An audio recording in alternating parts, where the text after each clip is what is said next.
নমস্কার, আপনারা দেখছেন আমার ছোট্ট YouTube channel voice of Anirban. সঙ্গে আমি আপনাদের আপনজন অনির্বাণ চৌধুরী। আমি আজকে কোনো বিষয় নিয়ে বিস্তারিত আলোচনায় যাব না, শুধু এইটুকু বলি, আমাদের কাছে এই মুহূর্তে একটা অত্যন্ত চাঞ্চল্যকর অডিও এসেছে। যে অডিওটার সত্যতা আমরা যদিও যাচাই করিনি, কিন্তু আমি মনে করলাম যে আমার দর্শকদের, আমার শ্রোতাদের, আমাদের বন্ধুদের বা আপামর মানুষকে এটা জানানো উচিত যে আরজিকর হসপিটালের ভেতরে সন্দীপ ঘোষের মতন একজন প্রিন্সিপালের নেতৃত্বে কি চলতো, ছাত্রদের মুখ থেকেই সেটা শোনা গেল। আমি কথা না বাড়িয়ে সেই ভিডিওটা আপনাদের শোনাবো, তবে তার আগে শুধু বলবো এই কথাই যে যদি আপনারা এখনো আমার এই চ্যানেলটাকেও সাবস্ক্রাইব না করে থাকেন, তাহলে অনুগ্রহ করে সাবস্ক্রাইব করে পাশের বেল আইকনটাকে প্রেস করে অল অপশনটাকে সেট করে রাখুন, যাতে আমার এই ভিডিওর সর্বপ্রথম আপনাদের কাছে সমস্ত ভিডিওর নোটিফিকেশান যায়। আসুন, আমি বেশি কথা না বাড়িয়ে এইটুকুই আপনাদের কাছে খালি শোনাবো যে ওই আরজিকরের সম্পর্কে এক ছাত্রের মুখ থেকে শোনা গেল অডিও বার্তা।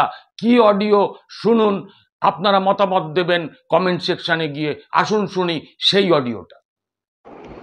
আজকে যা আরজি করে গেছিলাম এবং জিবি মিটিংটায় ছিলাম, যা দেখলাম তারপরে আর খুব একটা মানে মানে এমনিতেই লস্ট ফেথ ইন হিউম্যানিটি হয়েছে। ঘটনাটা যা ঘটেছে তা তো ঠিকই আছে, কিন্তু তারপরে আরজি করে আজকে যা হলো, তারপরে আর মনে হয় না যে মানে আর সত্যি কোনোদিনই কোনো ফেথ জন্মাবে বলে। আরজি করের প্রিন্সিপাল সম্বন্ধে প্রত্যেকেরই আমাদের আইডিয়া আছে। মানে ওই আর কি মানে মানে কি বলবো, তৃণমূলের নিকৃষ্টতম নেতাগুলো যেগুলো আছে আর কি, পাড়ায় পাড়ায় মোড়ে মোড়ে বা রাজ্য স্তরের লেভেলে, যেগুলোকে দেখলে একদম নেওয়া যায় না, এরকম 50টা নেতার নাম মনে দিলেও এই মানুষটাকে কখনোই ম্যাচ করা যাবে না। এটা আলাদা লেভেলের একটা লোক সন্দীপ ঘোষ।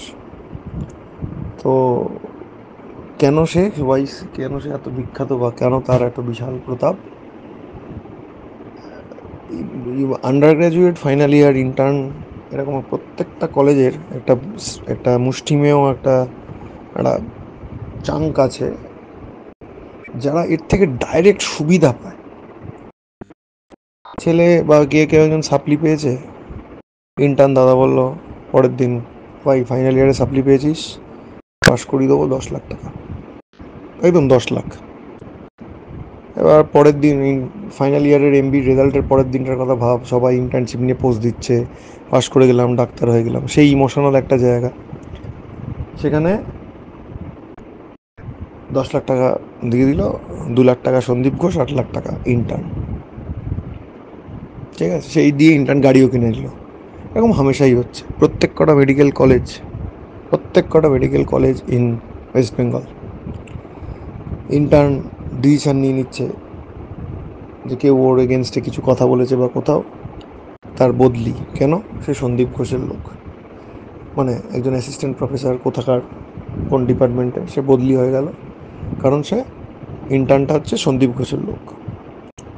সন্দীপ ঘোষের ক্লোজ ছেলে, তার গার্লফ্রেন্ড আগেই ডিপার্টমেন্টে গিয়ে বলা আছে, স্যার আমার গার্লফ্রেন্ড দুটো অনার্স লাগবে, মেডিসিন আর গাইনিতে।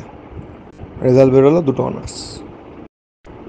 এবার এই পাইয়ে দেওয়া ব্যাপারটা এমন জায়গায় নিয়ে চলে গেছে, আজকে মিটিংয়ে যখন কন্টিনিউয়াসলি এরকম একটা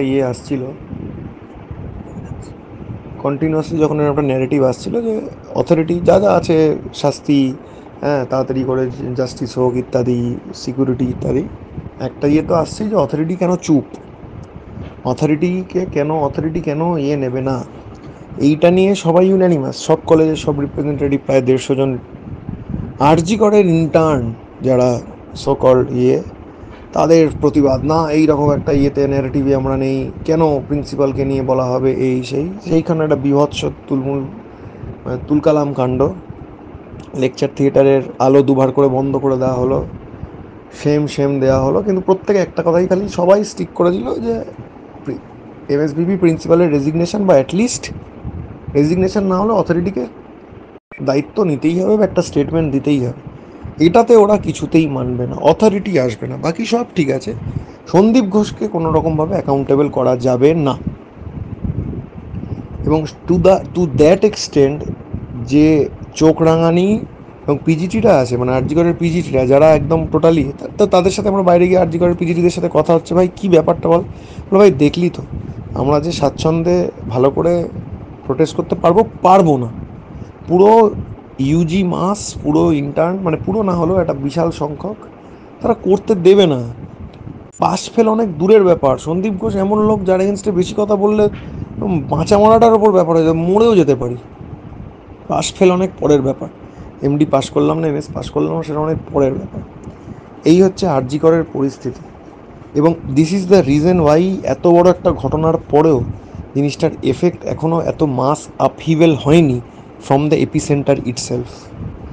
আরজি কর আজকে যা দেখিয়েছে, এবং শুধু তাই না, ওই থেকে জিবি মিটিং থেকে বেরিয়ে ইন্টার্নগুলো, এই পাচাটা চটি চাটা ইন্টার্ন মালগুলো, এরা বেরিয়ে এসে সবার আগে মিডিয়াতে বাইট দিয়েছে যে অন্য সব কলেজ থেকে লোকজন এসে আমাদের পিসফুল প্রোটেস্ট হতে দিচ্ছে না, আমরা চেয়েছিলাম এই এজেন্ডায় কথা বলতে, তারা কেউ হতে দিচ্ছে না, এবং আমাদেরকে মানে মেন্টালি হ্যারাস করছে, এই করছে। এবং প্রায় 100 পুলিশ ডেকে এনেছিল, হু ওয়ার টেলিং আস যে আপনারা শান্তভাবে বেরিয়ে যান, অ্যালাউ করে দেবো, এরা প্রিন্সিপালের লোক, এরা নাহলে কিন্তু আমাদেরকে করতে হবে। মানে কোন জায়গায় চলে গেছে ব্যাপারটা।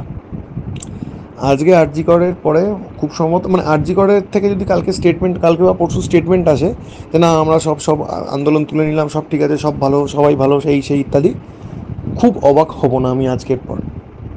আজকে প্রত্যেকটা কলেজ থেকে লোকজন হেঁটে হেঁটে পায়ে করে বৃষ্টির মধ্যে গেছে।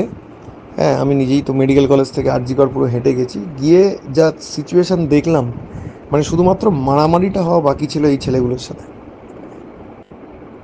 তো কাজেই এই জিনিসটা, মানে ইন্টারনাল ব্যাপারটা এত খারাপ হয়ে রয়েছে। আমি জাস্ট শেয়ার করলাম তোদের সাথে, মানে জাস্ট টু শেয়ার ইট। মানে জিনিসটা খুব খুব মানে নোংরা। ঘটনাটা যত না বেশি নোংরা, সেটাকে নোংরা দিয়েই যদি মাল্টিপ্লাইও করবো না, মানে সেটা টু দি পাওয়ার নোংরা ব্যাপারটা হয়ে রয়েছে। সেটা হচ্ছে আরজি করের কারেন্ট মানে ইন্টারনাল সিনারিও। মানে এমন জায়গায়, মানে যে প্রিন্সিপালকে নামে কথা বলেছি, ছেলেপিলে কান্নাকাটি শুরু করেছে চেঁচাতে, মানে প্রিন্সিপালকে নিয়ে কেন বলা হবে ইত্যাদি। বললাম বাপরে বাপ, মানে এটা তো মানে আইডল লেভেলের হয়ে যাচ্ছে। তো কেন আইডল লেভেলের হবে না? প্রত্যেক মাসে যদি এই প্রিন্সিপালের বিভিন্ন অ্যাক্টিভিটির জন্য আমার মাসে 5 লাখ 6 লাখ টাকা করে এক্সট্রা টাকা ঢোকে, তো সে আমার আইডল হবে না তো কে হবে ভাই? তো খুবই নোংরা অবস্থা। ফার্দার ডিসিশন কালকে নেওয়া হবে, কিন্তু আরজিকর থেকে পুরো ইয়েটাকে সরিয়ে নেওয়ার একটা বিশাল বড় সিদ্ধান্ত নিচ্ছে। সেটা কীভাবে হবে না হবে, সব কলেজ আজকে গিয়ে মানে একদম মানে পুরো মানে ডিভাস্টেটেড যে আরজিকর আজকে যা করে দেখালো সেটা আর মানে জাস্ট নেওয়া যাচ্ছে না আর কি, মানে জাস্ট নেওয়া গেল না আর কি। মানে মানে মানে মানুষ নিচে নামতে পারে না। আমি বলবো আরজিকরের আজকে যা অ্যাক্টিভিটি দেখলাম, তারা ওই রেপিস্ট বা মার্ডারারটারও নিচে যায়, এটা উই ক্যান সেফলি সে। আজকে যা দেখলাম 2 ঘন্টা ধরে জিবি মিটিংয়ে।